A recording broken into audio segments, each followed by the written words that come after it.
ኪዳነ ምሕረት እናቴ እግዚአብሔር ረድቶ ነው ተአምር የምታደርገው ይባላል። ለእግዚአብሔር ለራሱ ኢየሱስ ክርስቶስ ራሱ ማን ነው? እግዚአብሔር ነው። በመጀመሪያ ቃል ነበረ፣ ቃልም በእግዚአብሔር ዘንድ ነበረ፣ ቃልም ራሱ እግዚአብሔርን እግዚአብሔር ረድቶ እኮ ነው አንተ ተአምር የምትሰራው አይባልም።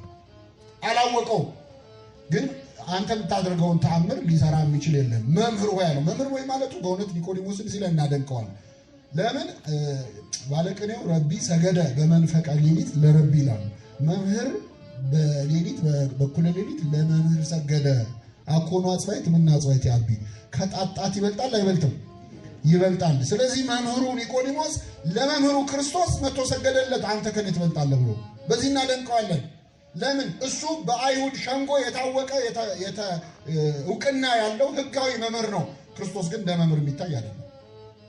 ህጉን ጠብቆ ተምሮ በአይሁድ ሸንጎ አባል ሆኖ ረቢ የተባለ አይደለም። ክርስቶስ ግን ያንን እያወቀ መምህር ነኝ እኔ አንተ እንኳን ያው ዝም ብለህ በልምድ ነው ብሎ አላናናቀው።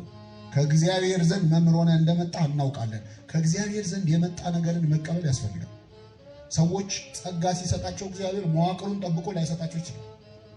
አንዳንድ ሰው በትክክል ተምሮ በትምህርቱ ምክንያት አዋቂ ሊሆን ይችላል። አንዳንድ ሰው ግን ከተማረው በላይ ጸጋ ሰጥቶት እግዚአብሔር ሊያውቅ ይችላል። አንዳንድ ሰዎች እንደዚህ አይነት ሰው ጸጋውን እውቅና ከመስጠት ይልቅ ማንቋሰስ ይወዳሉ። ብሉይ ኪዳን ላይ ምን ሆነ መሰላችሁ? እግዚአብሔር መንፈሱን ሊያወርድ ፈለገ። ከሙሴ ጋር ደግፈው አብረው የሚሰሩ ነቢያትን፣ ረዳት ነቢያትን 70 ሰዎች ምረጡልኝ አለ። ስንት ሰዎች? ከዛ 70 ሰዎች ተመረጡ። እግዚአብሔር መንፈሱን ሊያወርድላቸው ወደ ሲና ተራራ ተሰበሰቡ። ያ መንፈስ ወረደባቸው በ70 ሰዎች ነው። በአጋጣሚ ግን 2 ሰዎች ከ70 ውስጥ የሌሉ ያልተመረጡ ሰዎች መንደር ውስጥ ሆነው መንፈስ ቅዱስ ወርዶላቸው ትንቢት መናገር ጀመሩ። ከመዋቅሩ ውጪ ማለት ነው። ማን ነው መንፈሱን ያወረደላቸው? አንድ ወሬኛ እየሮጠ መጣ ወደ ሙሴ። እረ ጌታዬ ሙሴ ሆይ ኤልዳድና ሞዳድ የተባሉ ሰዎች ትንቢት እየተናገሩ ነው። ሰፈር ውስጥ ከተመረጡ ከ70 ውጪ ያልተመዘገቡ መንፈስ ቅዱስ ወርዶላቸው እየተናገሩ ነው ሲል ኢያሱ ተናደደና ጌታዬ ሙሴ ሆይ ከልክላቸው አለ። ሙሴ ምን አለ መሰላችሁ? እግዚአብሔር መንፈሱን ህዝቡ ሁሉ ላይ ቢያወርድ ህዝቡ ሁሉ ነቢያት ቢሆኑ አንተ ለኔ ትቀናለህ ወይ? አይደለም 2 ሰው አጠቃላይ እስራኤላውያን በሙሉ ነቢያት ቢሆኑ ፈቃዱ የማን ነው? የእግዚአብሔር። ምቀኝነት አልነበራቸውም። አያችሁ ቅዱሳን። ኒቆዲሞስ ክርስቶስን መምህር ሆነ ከእግዚአብሔር ዘንድ እንደመጣ እናውቃለን ብሎ መምህርነቱንም እውቅና ሰጠ፣ ተአምሩንም አደነቀ። ክርስቶስ ምን ብሎ መለሰለት? እውነት እውነት እልሃለሁ ሰው ዳግመኛ ከውሃና ከመንፈስ ካልተወለደ በቀር የእግዚአብሔርን መንግሥት አያትም። ይህ ማለት ምን ማለት ነው? ኒቆዲሞስ መጥቶ መምህሩን ያደነቀው 2 ነገር ነው ያደነቀው። አንደኛ ተአምሩን፣ ሁለተኛ ምኑን? ትምህርቱን አደነቀ። ምን አለው ክርስቶስ? ትምህርትና ተአምር በማድነቅ አይደለም የምትድነው። የእግዚአብሔርን መንግሥት የምትወርሰው ትምህርቴንና ተአምራቴን በማድነቅ አይደለም። ዳግመኛ ከውሃና ከመንፈስ ምን ስትል ነው? ስትወለድ። ይሄ ለሩቅ ዘመን የተነገረለት ለእኛ ዘመን ነው። አሁን በዚህ ዘመን 2 አይነት ምዕመናን አለን። አንዳንዶቻችን ትምህርቱን እናደንቃለን። ትምህርቱን ብቻ ሳይሆን መምህራኑን እናደንቃለን። መምህር ወይ አንተ እግዚአብሔር ከአንተ ጋር ስለሆነ ነው እንጂ በእውነት ይህን ተአምር ሊያደርግ ትምህርት ሊያስተምር የሚችል ማን አለ እንዳለው ኒቆዲሞስ መምህራን አድናቂዎች አሉ። በአብዛኞቻችን ምዕመናን ዘንድ መምህራንን ማድነቅ ማለት ምን መሰላችሁ? ክፋት ላይኖረው ይችላል መነሻው፣ ግን መጨረሻው ችግር አለ። ለምሳሌ ወደዚህ ጠበል ቤት፣ ወደዚህ አዳራሽ፣ ወደዚህ ግቢ የገባችሁት በየትኛው በር ነው? በዛ በር ነው አይደል? ወይስ በላይ አድርጎ ይመጣል? በዚህ ነው የገባችሁት። እዚህ ለመግባታችን ምክንያቱ ያ በር ነው። ባለውለታችን ነው አይደለም? እዚህ ለመግባታችን በሩን አቅፎ አንድ ሰው እንደው ባለውለታዬ ብሎ ይውላል ሰው? ይሄ በር እኮ ነው በቃ የገባውበት። የሰባኪያን የአገልጋዮች ዋነኛ ሚናቸው ሰዎችን ወደ ማን እንዲገቡ ማድረግ ነው? ወደ እግዚአብሔር። ሰውየው ሰባኪው ላይ ድርቅ ብሎ ከቀረ በሩን አቅፎ ቀረ ማለት። ይሄ ደግሞ አደጋ አለው። በሩ ሊዝግ ይችላል፣ ሊበላሽ ይችላል። ደመና ውሃ ያዝላል። ልክ ሲዘንብ ደመናው ይጠፋል ብን ብሎ። መምህራን የደመና ምሳሌ ናቸው። ዝናብ ቃል እግዚአብሔር ነው።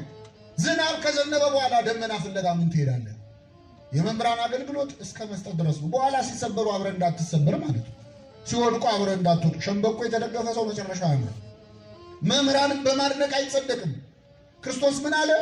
ዳግመኛ ከውሃና ከመንፈስ ካልተወለደ በቀር የእግዚአብሔርን መንግሥት እኔን መጥተህ መምህር ሆይ ብለህ ስላሞገስከኝ አይደለም፣ ተአምር አይተህ ስላደነቅ አይደለም። የሚዳነው ምስጢራተ ቤተክርስቲያንን በመፈጸም ነው። ለኒቆዲሞስ ምስጢረ ጥምቀትን ስትፈጽም ነው። በእኔ አምነህ ስትጠመቅ ነው ያኔ ነው የእግዚአብሔር መንግሥት የምትወርሰው አለው። ለእኛስ ተጠምቀናል። ክርስቶስ ምንድን ነው የሚለን? መምህራንን በማድነቅ ሳይሆን ንስሐ በመግባት ነው። መምህራንን በማድነቅ ሳይሆን የክርስቶስን ሥጋና ደም ምን በማለት ነው? ካልተቀበላችሁ ካልቆረባችሁ የእግዚአብሔር መንግሥት ልትወርሱ አትችሉ። ሰው የሚድነው እንደ ጥምቀት ያሉ ምስጢራተ ቤተክርስቲያንን በመፈጸም ነው እንጂ መምህሩን በማድነቅ። አንዲት ሴት ደግሞ መታ እመቤታችንን አሞግሳለች። ብጽዕት ከርስንተ ጾረተከ ያጠቡ ጡቶች በሉ እስኪ የተሸከመች ማህፀን የተመሰገነች ነች። መታ አሁን አስደሰተች። ጌታን ማስደሰቷል።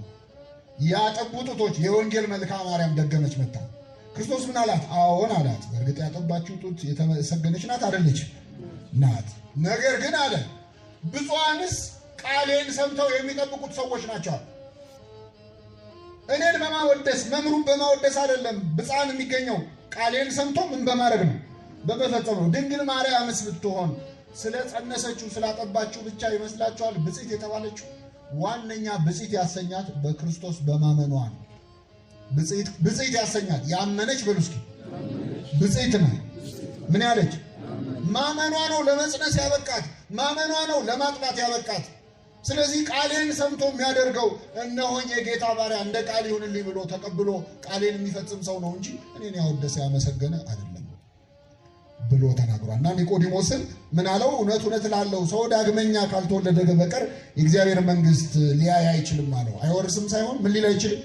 ያቻትና እንኳን አይልም አያያትም ሊያይ አይችልም አለው። ኒቆዲሞስም ሰው ከሸመገለ በኋላ እንዴት ሊወለድ ይችላል?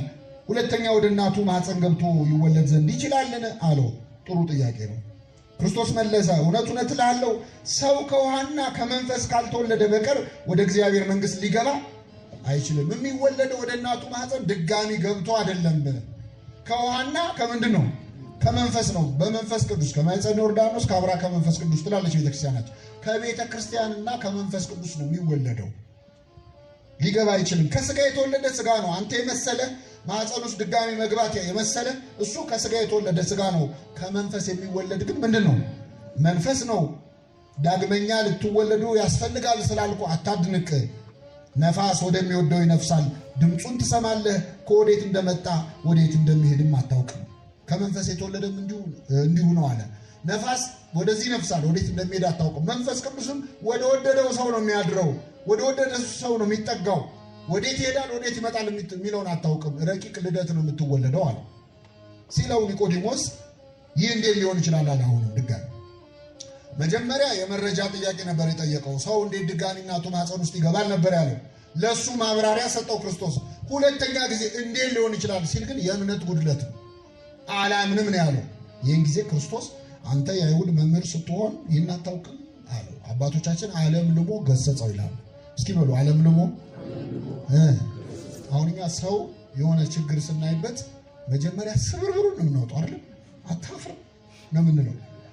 ክርስቶስ ግን መጀመሪያ አንተ የአይሁድ ምን ስትሆን መምህር ነህ።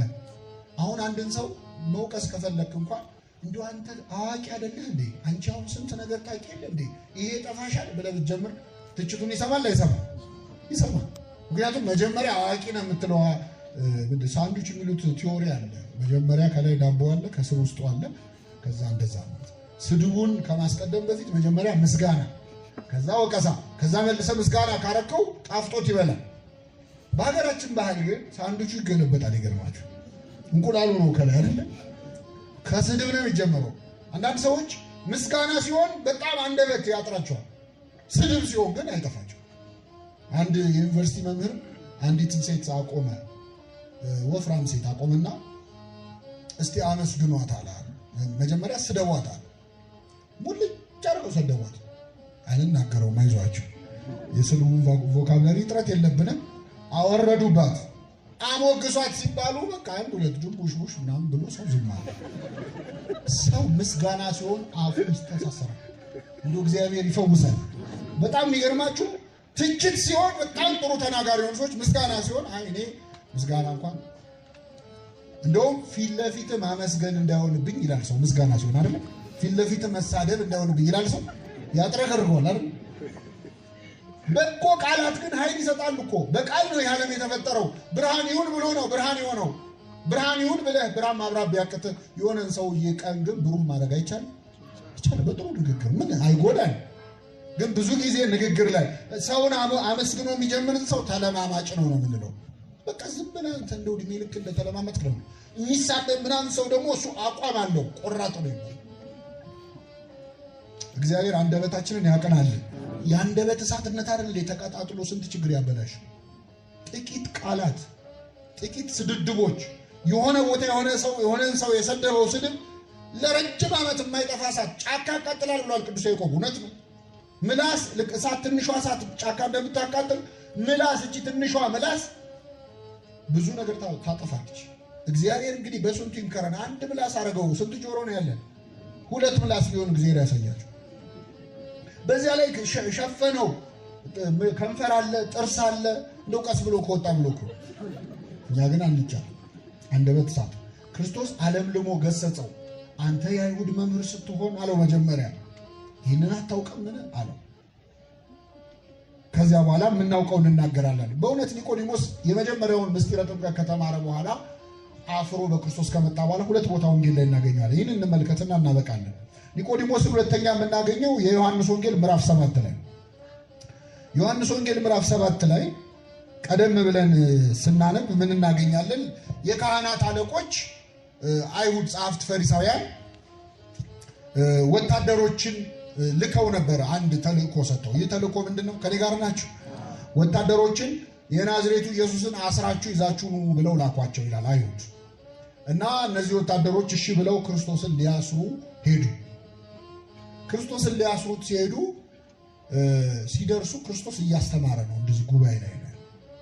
ስለዚህ ያው መቼስ ትምህርቱ ይለቅና እናስረዋለን ብለው ቁጭ አሉ ለጊዜው ማለት ነው። እና ያው ቁጭ ሲሉ መቼስ ጆሮአቸውን ያይዙ ትምህርቱን ምን ይላሉ? ይሰማሉ። ክርስቶስ ሲያስተምር ቁጭ ብሎ መስማት ጀመሩ።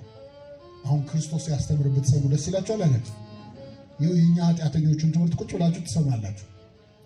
የእሱ ትምህርት እኮ የራሱ የእግዚአብሔር ቃል ነው።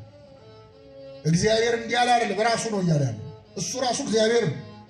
የክርስቶስ ቃል አንደኛ ሕይወቱና ቃሉም አንድ አይነት ነው። እኛ አሁን ልክ እንደ መርፌና ክር ስታስገቡ እዚህ ላችሁ ሹልክ እያለ እንደሚያስቸግረው እኛ ሰብከው ስብከትና መርፌውና ክሩ አልገባ ብሎ በጣም መከራ ላይ ነው ያለው።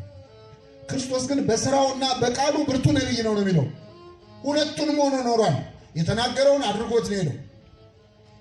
በዚያ ላይ አምላካዊ ቃል ነው፣ የሚሰራ ቃል ነው።